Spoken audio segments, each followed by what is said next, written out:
Bonjour, bienvenue dans la nouvelle Lynxterview. Aujourd'hui, on se retrouve avec Céline. Bonjour Céline. Bonjour Marie. Comment tu vas? Ça va très bien et toi? Oui, ça va. Alors aujourd'hui, on est avec toi. Tu es photothérapeute et fondatrice de Révélissime dont la devise est Tes blessures valent de l'or, si je ne me trompe pas. Tout à fait. Avant de parler de Révélissime et de la photothérapie, j'aimerais que l'on revienne d'abord sur ton parcours personnel. Donc comment t'en es arrivé là, pourquoi tu fais ça, comment t'es devenu ce que tu es aujourd'hui, comment est né Révélissime, mais d'abord comment est née ta personne en fait. Alors, en fait, moi je suis née dans une famille où il y avait pas mal de violences intrafamiliales. Donc je me suis construite un petit peu dans ce climat de violence. Et malgré ça, donc j'ai été très effacée, très introvertie pendant très très longtemps. Mais malgré ça, je me suis tout de suite orientée vers le social en parcours scolaire, avec ce besoin en fait d'accompagner les autres, d'aider les autres, etc. Et donc du coup, je me suis lancée donc dans le social. Ça m'a permis aussi, mine de rien, de me redécouvrir moi d'une autre manière, Ouais. etc. Et mine de rien, quelque part, de me réparer un petit peu aussi. Et c'est pendant un petit peu tout ça, pendant tout ce parcours social, etc., que j'en suis arrivée petit à petit à la photothérapie. Mais ça a été vraiment très... Enfin, tout a été un peu un fil conducteur en fait. Donc après mon bac général, j'ai fait 2 années de préparation au concours d'éducatrice de jeunes enfants. Et donc du coup après j'ai fait ma formation et du coup mon diplôme d'éducatrice de jeunes enfants et j'ai travaillé dans le social, plutôt dans le milieu spécialisé. Donc avec des femmes en difficulté avec leurs enfants, avec des enfants qui ont des troubles du comportement, des enfants déficients intellectuels, autistes, etc. Voilà, essentiellement. Et tu faisais quoi exactement avec, avec ces personnes en difficulté? Comment tu les aidais?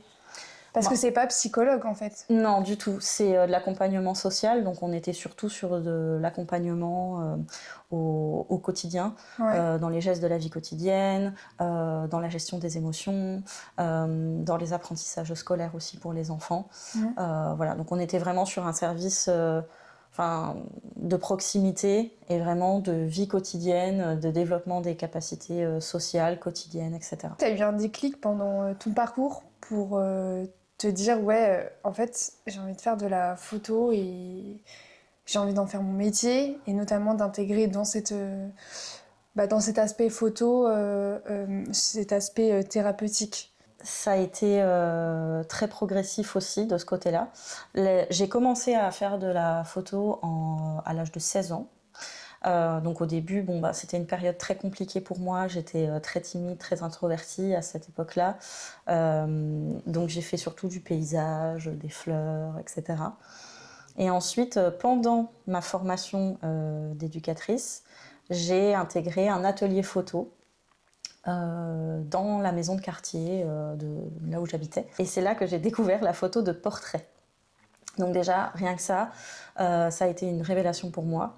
En plus, c'était la période où justement je commençais un peu à m'ouvrir au monde, à me redécouvrir, à prendre un peu confiance en moi, etc. Et du coup, j'ai petit à petit osé prendre en photo des gens. Donc je l'ai fait beaucoup avec des amis au début, etc. Et en 2019, j'ai un ami qui m'a contactée pour... J'ai un ami qui m'a contactée pour faire des photos de lui. Il venait de subir une opération qui lui a fait perdre énormément de poids. Et du coup, sa psychologue de suivi post-opératoire lui avait conseillé de se prendre en photo pour apprendre à connaître ce nouveau corps, etc. Et plutôt que de faire des selfies, il m'a dit est-ce que tu veux pas, toi, me prendre en photo? Alors évidemment, j'ai accepté. Et cette expérience, c'est vraiment cette expérience qui m'a menée à la photothérapie. Parce qu'en fait, je me suis rendu compte à quel point l'image pouvait avoir un impact. Et là, je me suis dit, ok, là, il y a quelque chose à faire. Et donc du coup, suite à ça, j'ai cherché un petit peu comment je pouvais un peu lier la photo, la thérapie, etc. Et donc je suis tombée sur la formation en photothérapie de Elodie Sueur-Monsner à Paris. Et du coup, en 2020, je suis allée faire cette formation-là et ouais, c'est comme ça que j'en suis arrivée à la photothérapie. Et c'est une vraie formation, enfin, elle est vraiment titrée photothérapie. Enfin, il faut vraiment faire cette formation pour être vraiment officialisé photothérapeute. Oui, alors après, la photothérapie, ça reste un métier qui n'est pas reconnu par l'État. Oui. C'est une thérapie alternative et comme beaucoup de thérapies alternatives, c'est pas reconnu par l'État. Par contre, c'est une formation qui est certifiante. Il y a plusieurs méthodes de photothérapie. Je sais qu'il existe des formations en Belgique, en Suisse, etc. où la méthode n'est pas la même. Mais en tout cas, cette méthode-là, je l'ai appris avec la fondatrice à Paris. Comment tu as réussi à passer le cap? Est-ce que de faire de te dire ouais, je suis photographe, t'as pas eu ce syndrome d'imposteur? Si, complètement. Là, vraiment, bien évidemment que si. Mais en fait, c'est en multipliant les expériences, donc au départ avec les amis et les proches dans un premier temps. Et en fait, en multipliant les expériences, j'ai eu des retours où on m'a dit que effectivement, j'arrivais à capter des choses, que le résultat était incroyable, etc. Enfin bref, voilà. Et petit à petit, du coup, ce syndrome de l'imposteur, il s'estompe, on va dire. Et en fait, j'ai fini par me rendre compte que c'est pas le diplôme qui fait tout non plus. C'est aussi le regard, la sensibilité en fait du regard, la manière dont j'accompagne les personnes et ce qu'il en ressort derrière. Et voilà. Et encore aujourd'hui, malgré le fait que j'ai pas de formation en photo, je peux avoir notamment aussi des retours très positifs d'autres photographes. Enfin voilà, donc du coup, ça estompe un peu le syndrome de l'imposteur. Du coup, tu étais autodidacte. Est-ce que tu regardais des vidéos en particulier ou J'ai pu regarder des vidéos, effectivement, suivi des comptes, soit YouTube ou Instagram, ce genre de choses. Enfin, à l'époque, t'as des comptes qui t'ont vraiment aidé? Plus à développer mon œil un peu artistique, on va dire. Et sinon, vraiment, là où j'ai le plus tout appris, c'est vraiment dans les ateliers photos de ma maison de quartier, quoi. T'aimes quoi dans la photo? Ça, c'est une vaste question. Tellement de choses. Déjà, ce que j'adore, c'est les émotions que ça peut procurer. Parce qu'en fait, et en photothérapie, quels que soient les outils utilisés en photothérapie, au-delà des shootings photos, l'image, et notamment l'image de soi, ça suscite toujours des émotions. Et du coup, ça en dit beaucoup sur nous. Ça en dit beaucoup sur nous, sur ce qu'on vit, sur ce qu'on a vécu, etc. Et dans la photographie, c'est ce que j'aime le plus, en fait. C'est les émotions que ça suscite et les détails, beaucoup. J'aime beaucoup, beaucoup, beaucoup les détails parce que il y a beaucoup de choses qui se cachent dans les détails et notamment les femmes que j'accompagne et qui ont du mal avec leur image, leur corps, etc. C'est dans des photos détails, des fois, qu'elles arrivent à le plus à voir leur beauté. Et voilà. Sur ton site, tu dis de toi, alors je cite, « Je suis la preuve vivante que la résilience est possible ». Alors c'est un mot que l'on entend beaucoup après les traumatismes, les chocs. Mais ce mot-là, il peut parfois être difficile à recevoir quand on traverse ce genre d'épreuve, car se reconstruire demande du temps. Toi, tu comprends comment ce terme résilience aujourd'hui? Pour moi, je ne suis pas certaine que ça puisse être difficile à entendre parce que pour moi, c'est vraiment un mot, en tout cas c'est comme ça que moi je l'entends, c'est vraiment pour moi porteur d'espoir. Parce qu'en fait, la résilience, c'est vraiment le fait de pouvoir survivre à des traumatismes, à des événements, etc. qu'on a vécus. Et qu'en fait, ça ne se termine pas en fait, avec cet événement. La vie ne se termine pas à ce moment-là. Et d'autres choses sont possibles derrière. On peut faire des choses encore plus grandes derrière, etc. Donc pour moi, c'est vraiment de l'espoir, de se dire... ouais, je peux m'en sortir en fait, c'est possible. Alors oui, ça prend du temps. Oui, c'est long, c'est parfois difficile, parfois il y a des régressions, etc. Enfin, ce qu'on pense être des Ouais. régressions, mais qui n'en sont pas. Mais voilà, c'est pas tout lisse du tout, au contraire, mais c'est possible, quoi. Et pour moi, c'est ça que fait la résilience, enfin, c'est ça que montre ce mot et cette définition, c'est qu'en fait, c'est possible. Et on peut y arriver avec du temps, avec de l'accompagnement, etc. Mais c'est possible, quoi. Ok, et en fait, quand tu parles de régression, c'est les gens se disent ils montent et après ils redescendent et après ils remontent, ils redescendent et ça peut être assez fatigant de se dire j'y arrive puis j'y arrive plus. C'est de ça dont tu parles. Ouais, quand je disais ça, c'est des fois, on va avoir fait 3 pas en avant et puis on va vivre un événement, un petit événement de la vie, mais juste qui va nous replomber un peu le moral ou quoi. Et on va avoir l'impression de régresser et de se dire putain, mais ça, j'avais réussi à le travailler et là, ça revient. Mais c'est normal, ça fait partie du travail. Des fois, on fait un pas en arrière, mais c'est pour mieux repartir plus loin derrière.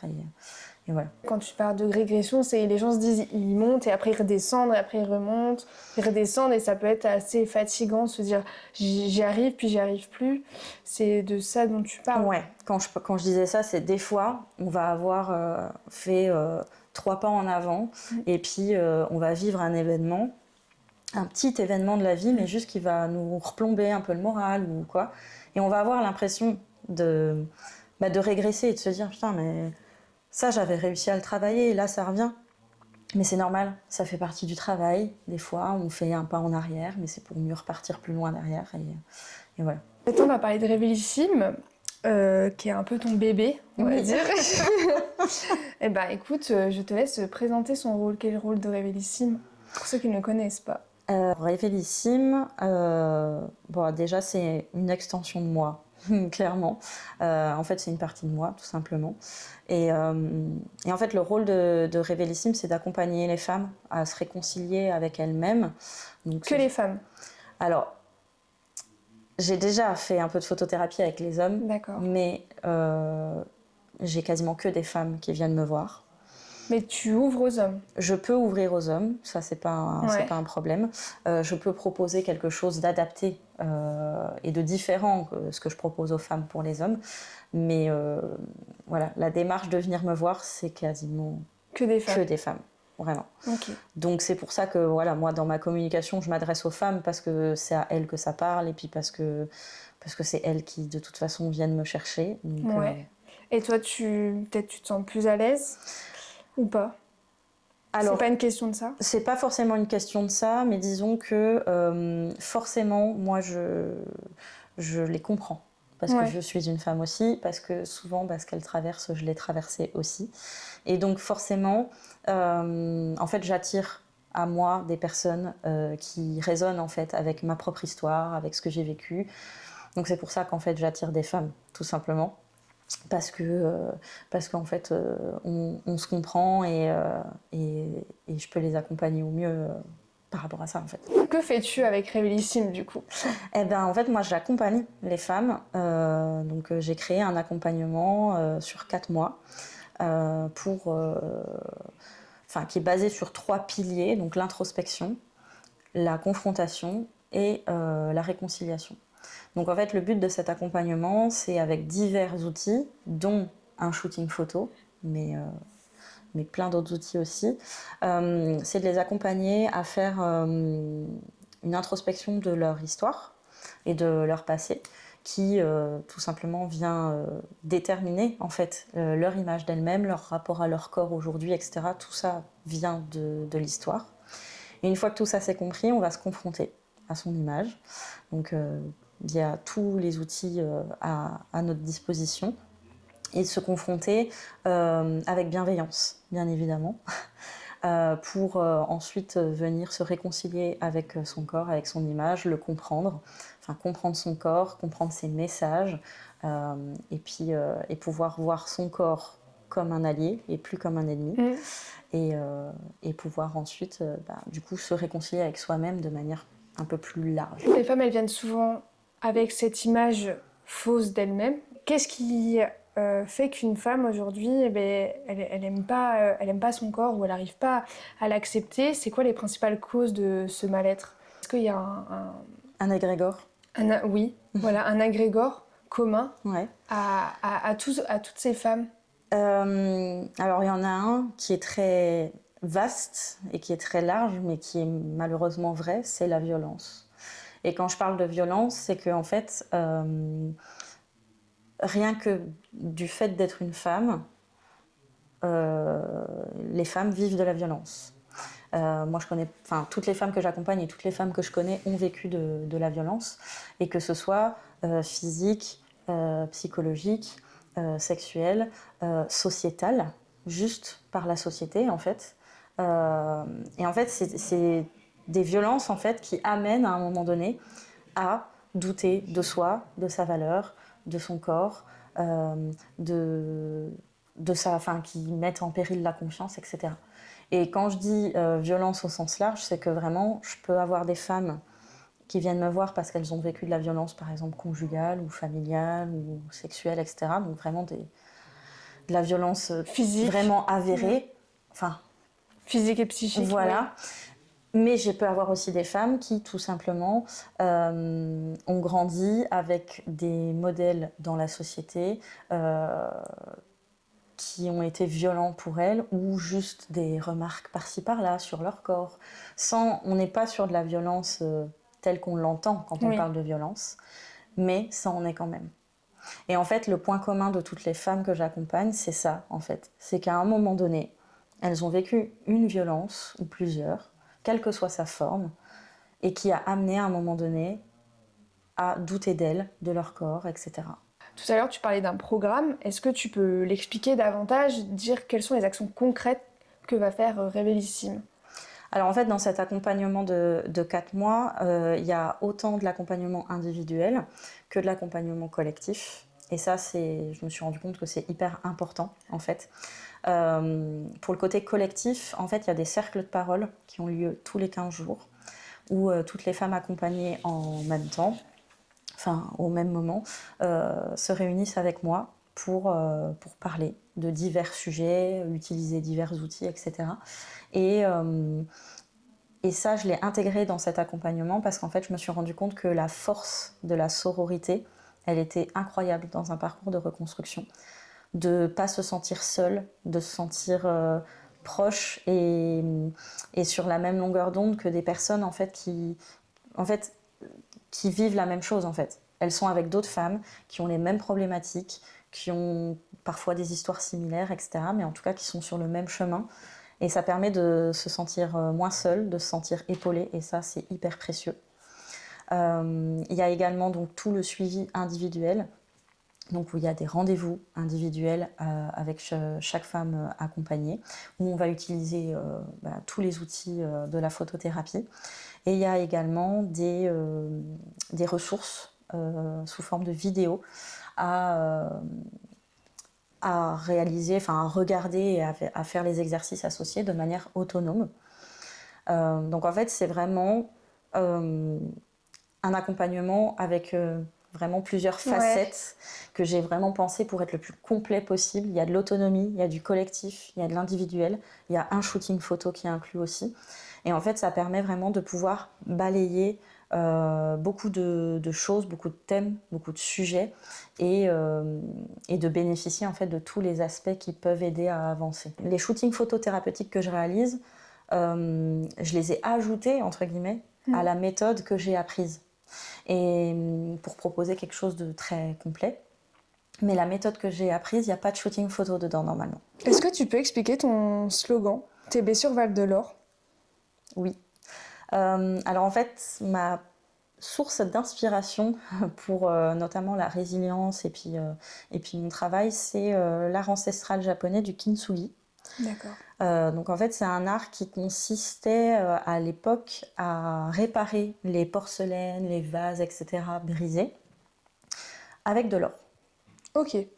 Donc D'où le Val de l'Or. voilà. Et en fait, cette image, pour moi, elle est tellement, mais tellement puissante et tellement précieuse, en fait, dans ce que je véhicule.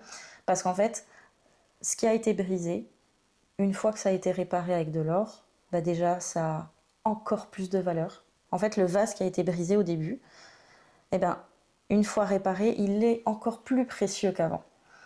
Et En plus de ça, les brisures, les fêlures, les cassures, elles sont pas du tout cachées. Au contraire, elles sont mises en avant, elles sont mises en valeur avec l'or, parce qu'on les voit, etc. Et c'est vraiment ce message en fait que moi je veux véhiculer et puis que ce que je mets en place en fait avec mon accompagnement et avec Révélissime, c'est qu'en fait tu peux avoir vécu plein de choses difficiles, plein d'événements et tout. Tu as le potentiel d'avoir encore plus de valeur. Tu en as encore plus, même si tu ne t'en rends pas compte. Et, euh, et c'est pour ça tes blessures valent de l'or, parce qu'en fait, c'est un... Ça te construit en fait. Voilà, ça te construit, c'est ça qui te donne encore plus de valeur.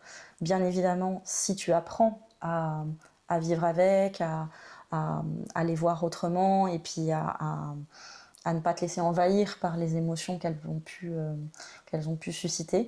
Mais avec l'accompagnement adéquat, etc., justement, ça peut devenir ta plus grande force. Est-ce que le féminisme, il fait partie de ton engagement artistique? Et si oui, de quelle manière? Donc tu as un peu répondu, mais est-ce que tu peux nous en dire, est-ce que c'est une part concrète de ce que tu veux véhiculer?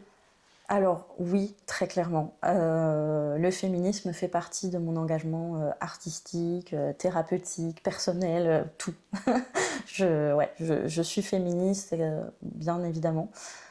Ça fait vraiment partie effectivement de mon accompagnement et de ce que je propose, mais je ne le décris pas comme tel. C'est-à-dire que je ne le vends pas. Enfin voilà, quand je parle de mon accompagnement, je ne parle pas d'un accompagnement féministe, etc. Disons que c'est beaucoup plus implicite dans mon discours, dans les réponses que j'apporte aux femmes quand elles me questionnent sur certains sujets, dans les sujets que j'aborde aussi.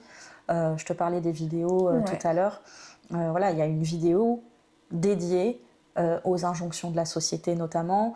Voilà, en fait, disons que même si je ne l'exprime pas vraiment de manière très concrète, ça fait partie complètement de mon accompagnement et de ce que j'apporte, parce que effectivement, le féminisme se bat pour la liberté des femmes, et en fait, je me rends compte que ce que je te disais tout à l'heure, donc la violence que toutes les femmes vivent d'une manière ou d'une autre, ça vient de toute manière entraver la liberté des femmes. Ça impacte après l'image de soi, l'image de son corps, son estime, etc. Et donc en fait, si on vient travailler tout ça, on vient retrouver de la liberté. Il y a 4 outils qui sont utilisés dans la photothérapie. Tu le mets sur ton site. L'autoportrait, la visualisation émotionnelle, le portrait thérapeutique et le travail du corps face au miroir. Est-ce que tu peux expliquer en quoi consiste chaque outil? L'autoportrait, moi je l'utilise comme une première confrontation à son image dans l'accompagnement. En fait, c'est avec consigne ou non, ça peut dépendre, où en fait la femme va se prendre en photo, en autoportrait tout simplement. Et on va venir en fait lire cette photo, l'analyser entre guillemets, et on va voir ce que vient raconter cette image tout simplement à cet instant T de sa vie et de son parcours. Et en fait, ce que j'ai appris en photothérapie et dans la formation, et ce que je redécouvre en fait à chaque fois que j'utilise un outil, c'est que l'image, il y a beaucoup de choses de l'inconscient qui se cachent dans l'image. Le portrait thérapeutique, c'est pas la même chose que l'autoportrait du coup? Non, le portrait thérapeutique, et c'est pas non plus la même chose que le shooting photo. Ouais. Le portrait thérapeutique, c'est une photo unique qui est faite sans artifice. Donc souvent, je demande aux femmes de venir pas maquiller. Et en fait, c'est un portrait qui est pris juste comme ça, face à la lumière. Et en fait, ça vient figer en fait les émotions profondes sur le visage. Et ensuite, on va venir discuter de ce qu'il en ressort. Et on va notamment regarder une partie du visage puis l'autre. Ok. Parce que donc on a chacun en nous donc 2 parties de côté avec des archétypes, donc l'archétype féminin, l'archétype masculin, qui correspondent au yin et au yang en Orient. Et en fait, par exemple, si on voit d'un côté du visage de la tristesse ou de l'autre de la colère, etc., on vient regarder par rapport au côté, voilà, l'archétype. Ouais. Si c'est le côté masculin ou le côté féminin, donc ça peut être un rapport aux hommes, un rapport aux femmes, Ok. au père, à la Et mère. c'est vraiment visible en fait. Ouais. Chaque côté est visible d'une émotion et d'un archétype. C'est ça. Le travail du corps face au miroir, ça peut être le plus impressionnant, mais c'est ce qui peut être aussi le plus libérateur par rapport à son corps, justement. Parce qu'en fait, je place la femme en sous-vêtements devant un Ouais. miroir de plein pied. Et en fait, on vient scanner son corps, c'est-à-dire qu'on part des pieds. Et en gros, on discute. Par exemple, elle peut des fois me dire « Ah, par contre, j'ai souvent des douleurs au genou droit. » Ok. Le genou, ça représente ça en symbolique. Le fait que ce soit à droite, ça peut vouloir dire ça. Est-ce que ça te fait écho? Ah oui, effectivement. Ou ah non, mais peut-être plus ça. On vient regarder son corps d'une autre manière et on vient regarder ses messages. On vient voir en fait ce qu'il a à nous raconter. Donc sur ton Instagram, tout à l'heure, on parlait du nu vite fait. Est-ce que tu peux évoquer comment ça se passe, ces séances-là? Alors, ça, c'est les séances C'est un choix de shooting photo. ouais. Ouais. Alors en fait, pour les shootings photos, elles ont le choix en fait déjà elles ont le choix entre 3 thèmes et elles ont le choix du moment. Parce qu'en fait, en fonction du thème qu'elles vont choisir, ça va pas intervenir au même moment de leur accompagnement. Ok. Donc dans le shooting photo, il y a 3 thèmes. Le premier, c'est pour se réconcilier, avec son passé. Donc ça va être des photos extrêmement symboliques, très puissantes un peu visuellement, qui vont en fait un peu retracer par exemple les événements traumatiques, etc. Pour en fait les sortir de soi et les sublimer et en faire quelque chose de beau, artistique. Ça peut venir en tout début de parcours, justement pour extérioriser tout ça. Il y a le thème justement sur les complexes, où là on va venir se focus sur les parties du corps qu'elles aiment un petit peu moins, pour lesquelles c'est plus difficile, et on va justement venir essayer de lui montrer que en fait, même le bourrelet que tu as là dans le dos, en fait c'est super joli, etc. Et le 3e thème, c'est de l'affirmation de soi. Donc là pour le coup, c'est vraiment... c'est un petit peu comme une célébration du parcours. Ça vient plus en fin d'accompagnement. C'est vraiment oser. Donc si t'as jamais osé faire des photos justement en sous-vêtements un petit peu posés, ou si t'as jamais osé faire un shooting un peu style un peu mode, très affirmé. En fait là, celui-là, on est vraiment sur de la célébration, sur du j'ose et je prends ma place. En fait. L'accompagnement, il se fait comment? En visio? Alors ça peut être un mix des deux, ça peut Ok. être visio présentiel, ça peut être que présentiel, ça peut être que visio. Les cercles de parole se font en ligne, Ouais. se font en visio, parce que du coup c'est un peu plus pratique pour Oui, toutes. Les séances individuelles avec l'utilisation des outils, tout peut se faire en visio, il n'y a pas de problème. Mais ça peut se faire du coup en présentiel à mon bureau aussi, il n'y a pas de problème. Il n'y a que le shooting photo qui doit être en présentiel évidemment. Si tu habites, j'en sais rien moi, à Lyon ou à Paris, tu peux très bien intégrer l'accompagnement que je propose et juste se prévoir par exemple un petit week-end franc-comtois pour venir faire ton shooting photo, tu vois. Quand il y a l'accompagnement, donc du coup, il y a l'accès aux vidéos qui se fait à son rythme, etc. Ok. Il y a les cercles de parole tous les 15 jours. Il y a 4 séances individuelles, on est à peu près sur une par mois. Ouais. Et puis, il y a ma disponibilité au quotidien. Ok. Le premier rendez-vous, comment il se passe? Déjà, il y a un rendez-vous découverte avant tout démarrage dans l'accompagnement. Ça se passe à peu près toujours pareil. En fait, on va voir quels sont les besoins de la femme qui m'appelle. On va discuter ensemble de ses problématiques, de ce qu'elle veut faire, ses objectifs.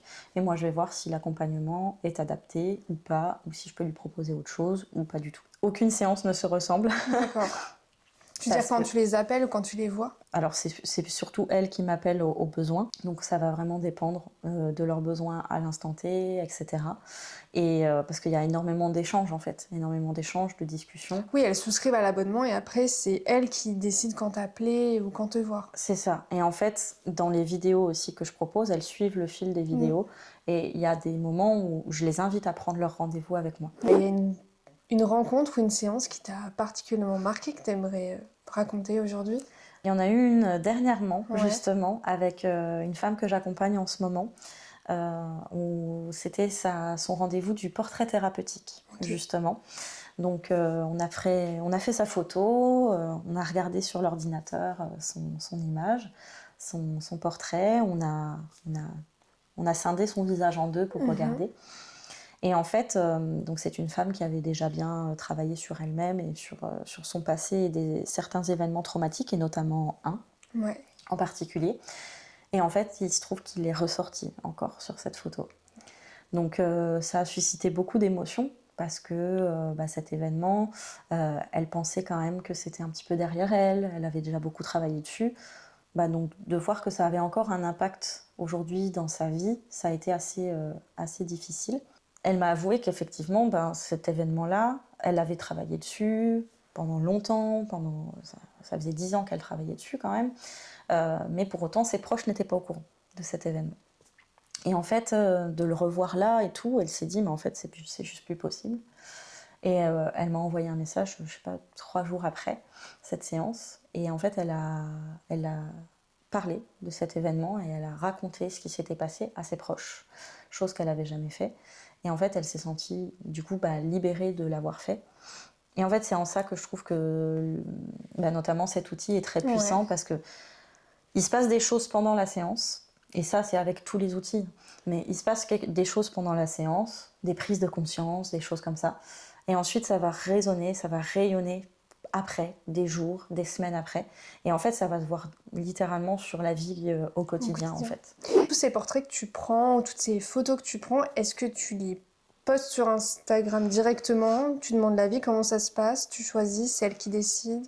Alors, tout ce qui est image de l'accompagnement, donc portrait thérapeutique, autoportrait, etc., ça, c'est pas publié du tout. Ça, c'est de l'ordre de l'intime. On est sur des images vraiment à visée thérapeutique, là, donc. Et pour les shootings, les images des shootings photos, elles ont un droit à l'image qu'elles signent, et c'est elles qui décident.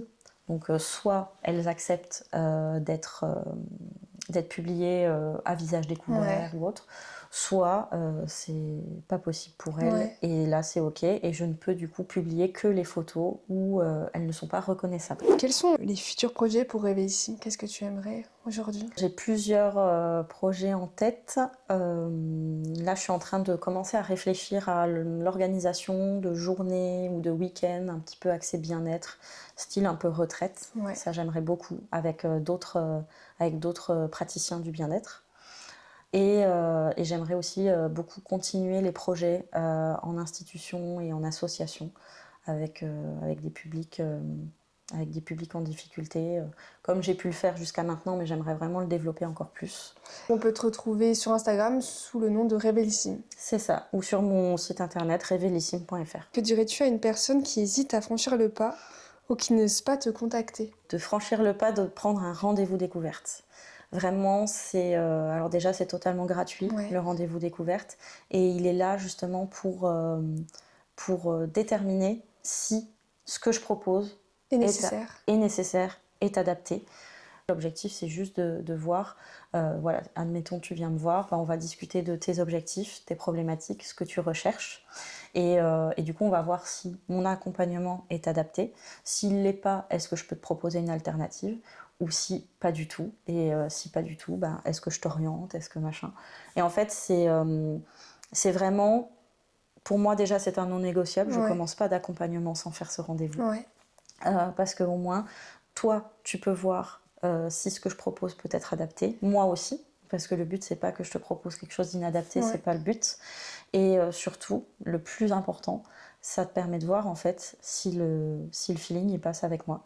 Parce que dans un accompagnement comme ça, l'humain est au cœur, et en fait, si ça passe pas avec moi pour une raison X ou Y, ça sert à rien d'y aller. Ça va être compliqué. Merci beaucoup Céline. Merci à toi Marie.